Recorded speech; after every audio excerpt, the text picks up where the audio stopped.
Couple of girlfriends and enter. Well, raising GST to 15%, cutting income tax and company rates, taxes on land and rental properties. They're all part of a big plan to overhaul the tax system recommended by the Tax Working Group. Put simply, the tax system is broken and it needs to be fixed. The government agrees it's broken, but won't say how far it'll go with the recommendations. Well, tax expert John Rowe joins me now. Good morning, John. Good morning. You've had an interesting 24 hours. I'd like to start by asking you what you actually like about these recommendations.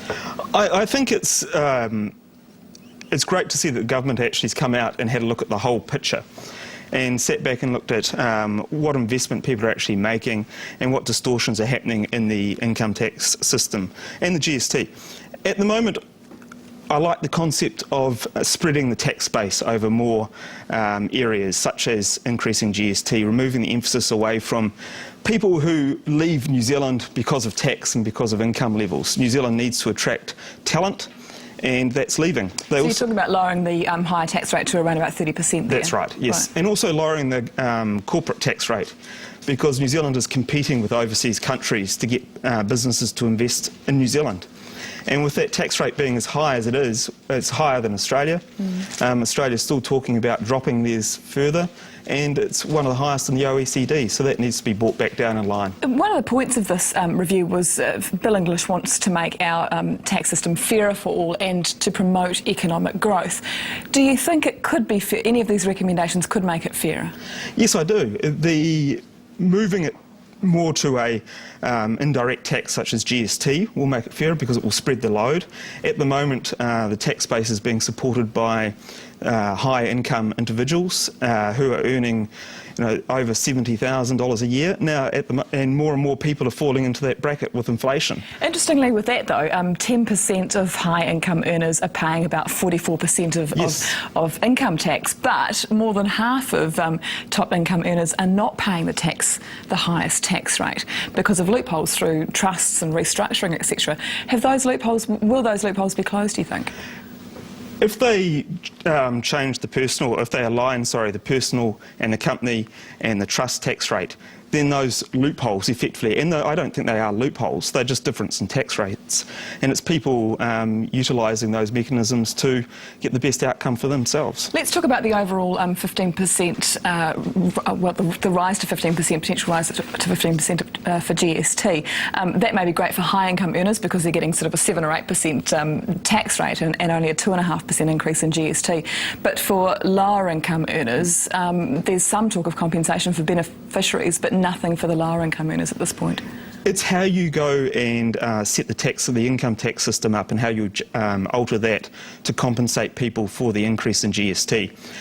Higher income earners spend their money. They go to restaurants, they buy wine, they buy their cars. So they pay more GST in general. And they pay more GST anyway. And it's generally accepted that those higher income earners proportionately pay more in GST. That's accepted. So if you compensate the lower income earners by bringing down the tax rates as well, they'll have more money in their pockets to offset any increase in GST. Let's talk about this land tax. What does that mean? Does that mean that everybody is going to be paying a 0.5% price on their property or on their land? Depending on how they bring it in, yes. There is talk of excluding intensive land users such as farmers. Because they would be outraged by this proposal, surely. Yes, they will, although I think it needs to be looked at in the whole big picture. One of the beauties of the New Zealand GST system compared to everybody else's is that it is so simple. If they bring in something like land tax, it should be simple as well. And the less things that you exclude out of it, the fairer and the fewer distortions result. Bill English also wants to overhaul the tax system to remove our preoccupation with borrowing and spending. Yep. Will this do this?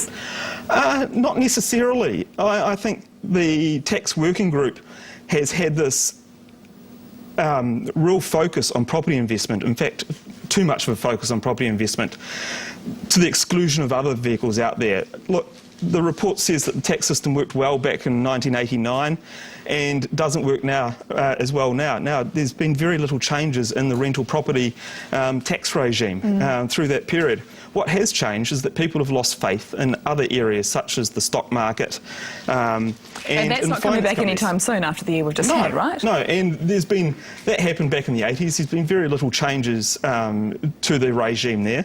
The stock market still lets the likes of Blue Chip, etc. operate, and the Securities Commission do very little with finance companies. So New Zealand public have lost faith. So we want to invest in real estate. Yeah. It feels a lot safer. It's safe. Yeah. And, you talk to Australian investment advisors and they just describe the New Zealand investment industry in the stock market as the Wild West. It still is. Just very quickly to finish off, John, what recommendations do you think the government might seriously consider here? I think they'll look seriously at the depreciation side of things. On buildings, on commercial property. buildings? They may separate commercial and residential, however that would result in some problems, I think, around that area. It will also potentially result in quite an unfair outcome to the average New Zealander property investment who have made a decision already. They should do it moving forward. Land tax is an easy option to bring in and probably not very controversial. GST, there'd be a bit of a fight on the GST side of things. However, that side of things I think would be the better way to go. New Zealand does need to diversify its tax base. John Rowe, thanks very much for your expert advice and insight.